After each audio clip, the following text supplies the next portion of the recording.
এখন পর্যন্ত যেটা আমাদের হোম মিনিস্টার সাহেব স্বরাষ্ট্রমন্ত্রী যেটা বলেছেন সেটাই হবে, এবং যেহেতু তদন্ত হচ্ছে দরকার যদি প্রয়োজন হয় তদন্ত হবে। এখন তো এটা মূলত তো আপনার আদালতে আছে। এনসিপি বলছে যে এটা মীমাংসিত বিষয়, এটা নিয়ে আবার কেন বাড়াবাড়ি? এনসিপিকে জিজ্ঞেস করেন।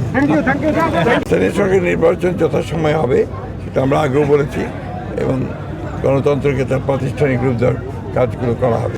আর কয়েকদিন হয়েছে, 17 তারিখে আমরা নিয়েছি, এখন তো আমরা অনেক বেটার।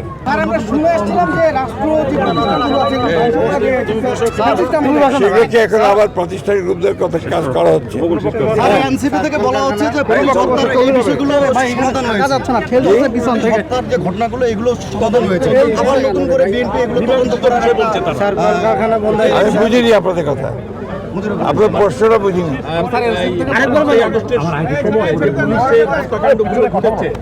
এই আপনাদের থেকে মন্ত্রিপরিষদে কেউ বলছে যে সেগুলো তদন্ত হবে, এনসিপি ভাই এটা এখন পর্যন্ত যেটা আমাদের হোম মিনিস্টার সাহেব স্বরাষ্ট্রমন্ত্রী যেটা বলেছেন সেটাই হবে, এবং যেহেতু তদন্ত হচ্ছে দরকার যদি প্রয়োজন হয় তদন্ত হবে।